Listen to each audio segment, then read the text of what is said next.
तो भगवान कन्हैया ने सुदामा जी के चरणों को धोया और उसके बाद में भोजन इत्यादि करा के सब प्रकार विधि के सहित हुआ भोज सामान। सब प्रकार विधि के सहित हुआ भोज सामान। हो नवनी वस्त्र पहिनाए कर दिया नाथ ने पान।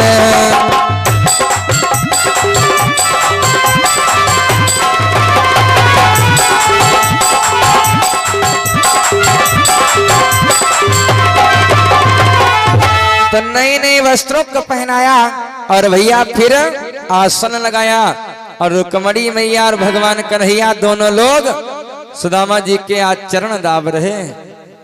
रुक्मणी सहित रुक्मणी नाथ ब्राह्मण के चरण दबाने लगे।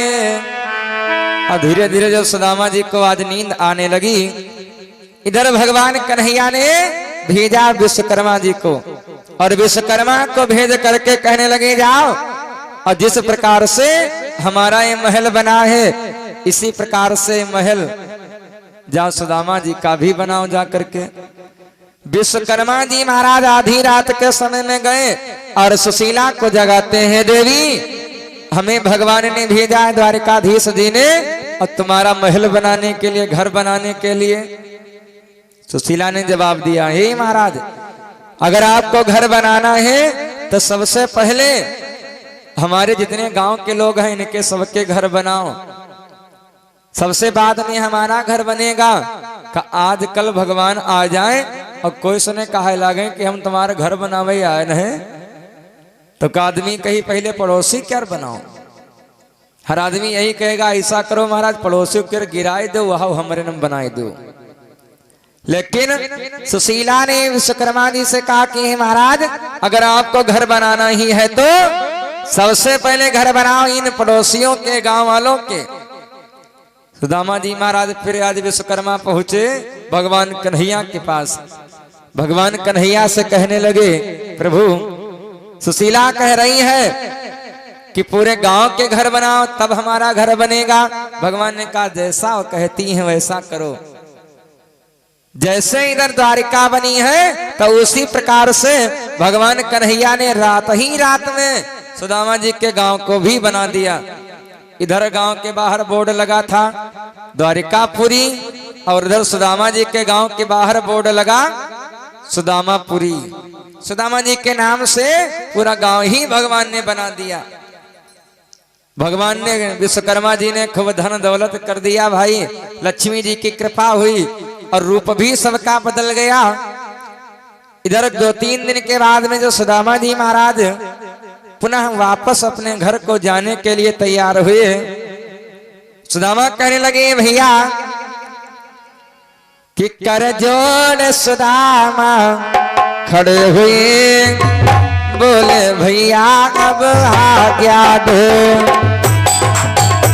कर जोड़ सुदामा खड़े हुए बोले भैया अब आज्ञा दो।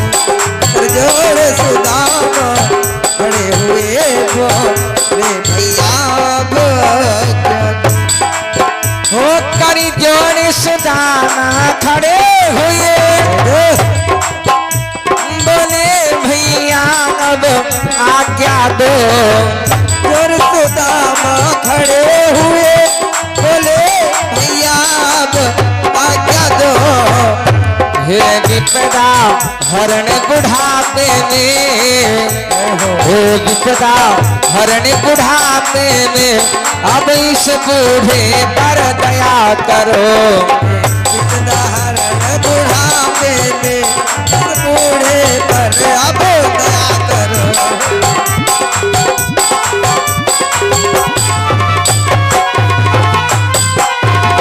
सुदामा जी बार बार क्षमा मांगने लगे कि हे भैया कन्हैया बचपन की जो भूल हमसे हुई थी उस भूल के बदले हम क्षमा ही आपसे मांगने आए थे, तो इसलिए अब इस अपने बड़े भैया को आप क्षमा करो।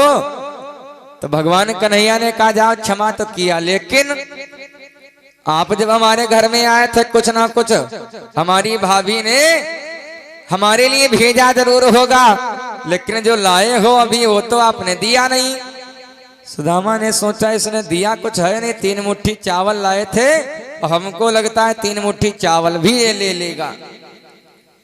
जिस समय भैया अब सुदामा जी महाराज इस पोटली को और कायदे से दबाने लगे, पोटली और अभी दबा गए, दब गए स्वयं लाचारी से, हे भाग्य कहाँ शोभा देगी भगवत को भेंट भिखारी से।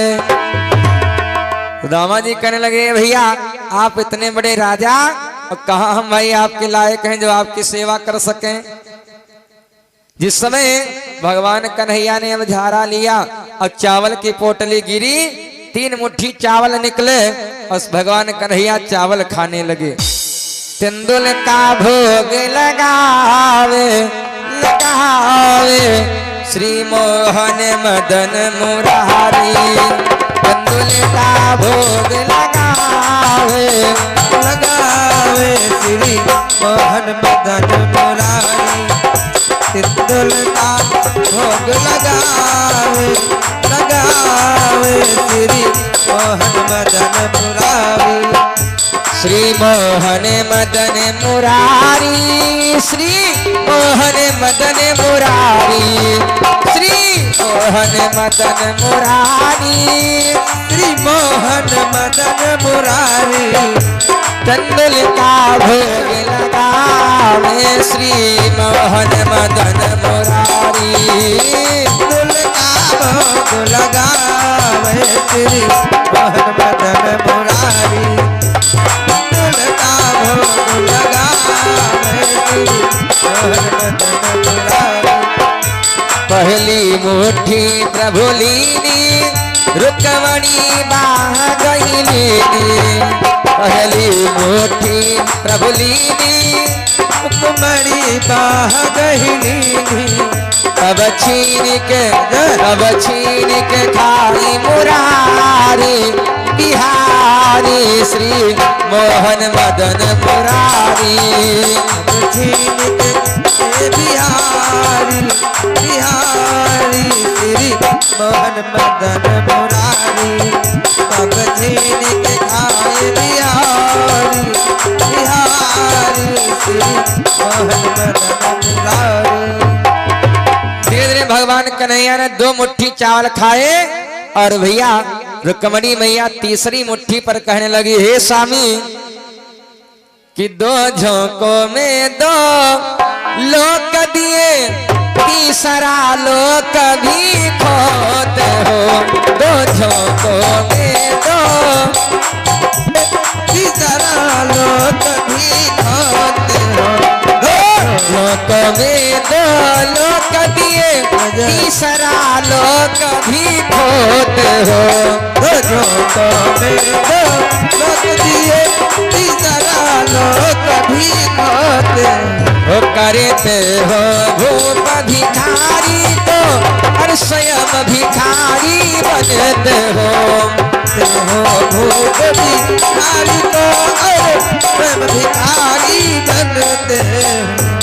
रुक्मणी मैया कहने लगी, हे स्वामी आपने 2 मुट्ठी के बदले में सुदामा जी को 2 लोकों का राज दे दिया और तीसरी मुट्ठी खा करके क्या तीसरा लोक भी देना चाहते हैं आप। जिस समय इधर भैया सुदामा जी महाराज चले और धीरे धीरे अपने गांव के पास में पहुंच गए तो सुदामा जी ने देखा कि पूरा गांव बदल चुका है। विचार करने लगे कहीं दूसरे गांव में तो नहीं आ गए।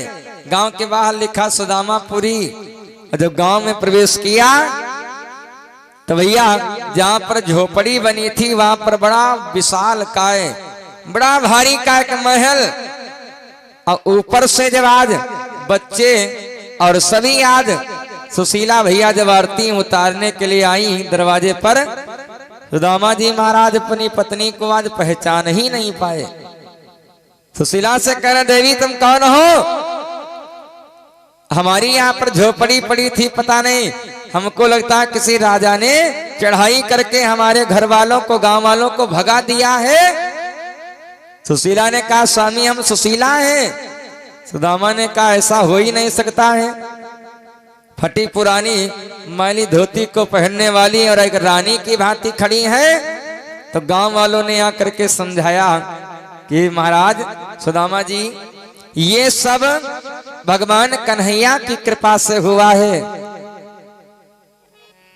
तो पूरे गांव के राजा बना दिए गए सुदामा जी महाराज।